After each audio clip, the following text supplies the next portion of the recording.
Hi అండి, మా student Madan అని కొత్తది ఆటో కొన్నాడు, ఎలక్ట్రిక్ది. అదో నేనే మాట్లాడుతున్నది. ఎందుకంటే మబ్బులో కనపడడం లేదు సార్ మీరు అని అనొచ్చు ఎవరైనా, అందుకని ముందే చెప్తున్నా. నన్ను నడపమంటున్నాడు మా స్టూడెంట్ మదన్న.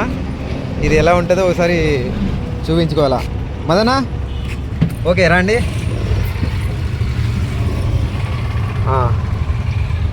ఇలా కీస్ పెడుతున్నా, కీస్ పెట్టినా, ఆన్ చేసిన. హ్యాండ్ బ్రేక్ ఉందా దీనికి? హ్యాండ్ బ్రేక్ వేసినాం. ఇక్కడ కాళ్ళకన్నే ఉందా? ఓకే, హ్యాండ్ బ్రేక్ తీసినాము. అక్కడ లైట్ అనేది పోయింది. లేదంటే హ్యాండ్ బ్రేక్ వేస్తే మనకి ఇక్కడ లైట్ అనేది వెలుగుతుంది చూడండి. ఓకే, ఎలక్ట్రిక్ ఆటో ఇది. హ్యాండ్ బ్రేక్ తీసినాం కాబట్టి మనకి ఓకే. ఇప్పుడు మనము ఇక్కడ డీ మోడ్ ఇదే కదా. ఇప్పుడు డ్రైవింగ్ మోడ్ అనేది నొక్కుతున్నా నేను. బ్రేక్ మీద కాలు పెట్టి డ్రైవింగ్ మోడ్ నొక్కితే మనకి అదో ఇక్కడ చూడండి, న్యూట్రల్ నుంచి డీకి వెళ్ళిపోయింది. ఇప్పుడు మనము చిన్నగా ఎక్సలేటర్ ఇస్తున్నాము, అదో ముందుకు వెళ్ళిపోతుంది బండి.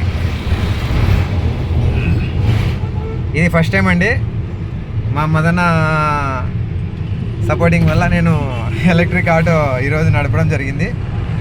కానీ బాగానే వెయిట్ ఉంది ఆటో, బజాజ్ డీజిల్ ఆటో లాగానే ఇది కూడా వెయిట్ ఉంది బాగా.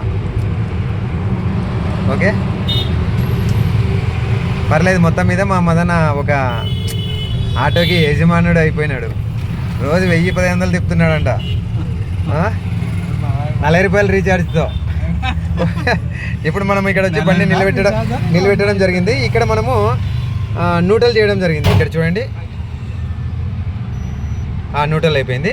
మనకి ఇక్కడ ఎక్సలేటర్ ఇస్తే కూడా ఎక్కడికి పోదు, రాదు సార్. ఇప్పుడు మనము హ్యాండ్ బ్రేక్ వేయడం కూడా జరిగింది. ఇప్పుడు మనం కీ ఆఫ్ చేయడం జరిగింది. ఓకేనండి, థ్యాంక్ యూ.